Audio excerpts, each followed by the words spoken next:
Fat Polly here. Welcome back to another episode of BizJet TV. And today I'm going to talk about how you can actually have 10 days a week. Fab, what do you mean 10 days a week? You're going to talk about time travel? No, 10 days a week. Why 10 days a week? Because if you fly with a business jet and you use a business jet to jet yourself around the world instead of the airlines, you're going to save stacks of time. Now, as you can see here up on the screen, you can see a flight from Guangzhou in China, which takes you all the way around the world. Okay, and the comparison to do this trip is 27 hours and 52 minutes versus 83 hours and 15 minutes with the airlines. So that's stacks and stacks of time. We're talking about going to Bergerac in France, from there on to Oxford in the UK, then up to Aberdeen to play golf, then over to Tyumen in Russia to inspect your new oil rig, and then from there back to Guangzhou in China. All this can be done with a private jet, as you can see from the chart, very, very quickly. So this is the thing you need to think about. Today in the business world, time is really, really important. We all have 24 hours a day. You can't have more than 24 hours a day. But what you can do is you can speed time up by using a private jet.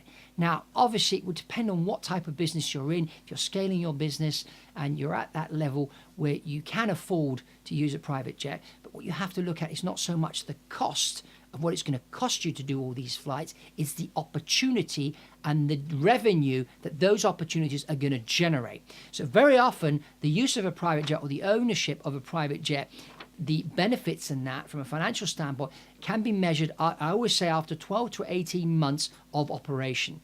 So obviously, yes, you've got to budget because you've got to have the money to pay for the fuel and the pilots and all the bits that you need. But you shouldn't be too worried about that. You should be looking at the opportunities. So a trip like this one that you've just looked at, taking you all the way around those places, I mean, that could be done really anywhere in the world. Bear in mind that private jet has access to far more airports. Just to give you a stat from the US, 5,000 airports available in the US where you can land at with a private jet compared to about 500 which are operated by the airlines in Europe. There's similar numbers. There's about 350 airports where the airlines go in and out of, and we're talking about 4,500 airports in total. So those are just two things there. And you probably, just driving around town, you'll probably see that there is a smaller airport around where you live. Some cities do have maybe 5 or 6 airports that you can fly in and out of, and some of those airports may be closer to your meeting. And so, flying in and out there, you won't be subject to slots.